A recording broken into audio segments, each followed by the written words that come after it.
I'm Assignment Manager Mark Liu here at the desk. I want to take you through a timeline and a map that shows the protests and the damage that occurred on Sunday evening, and you're going to see how most of the activity was focused around LA City Hall and the 101 freeway. Now, come out to my map. I'm going to show you.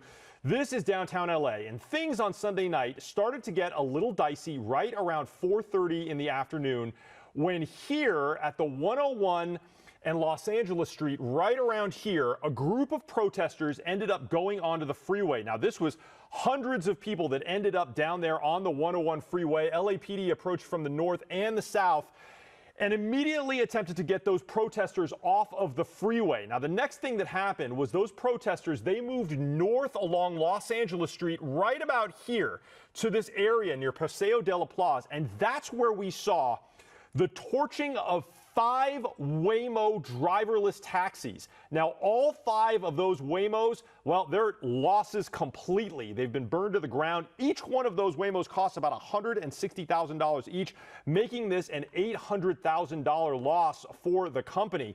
LAPD says they're looking for everyone that was involved here to try to take those people into custody.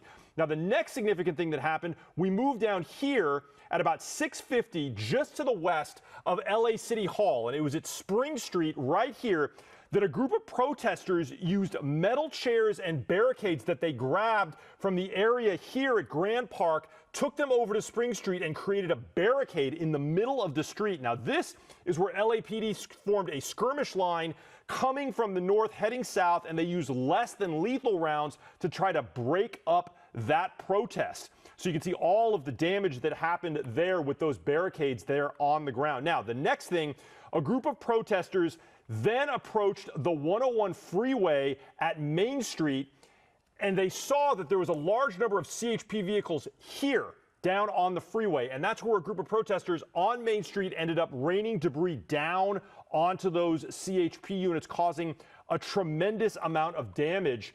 Many of those CHP units were unable to drive away out of there because of the damage. That's when LAPD officers responded. They brought in units from the south to move those protesters north along Main Street. Now, we saw mounted police right about here end up taking fireworks and Molotov cocktails in order to push those protesters forward and north into the Olivera Street area. This was around 8 o'clock. Those protesters continued to move north all the way up to here until they got to about Main and Alameda. And it was around 9 o'clock that SkyCal spotted a silver van doing donuts there, causing chaos right there at that intersection. That driver then sped south on Alameda and ended up nearly hitting several other protesters, causing a lot more chaos. Ultimately, that driver was taken into custody in the Boyle Heights area. Now, LAPD and LA County Sheriff say they are going to remain on high alert in case there are more protests this week. They say they'll be ready for any other chaos.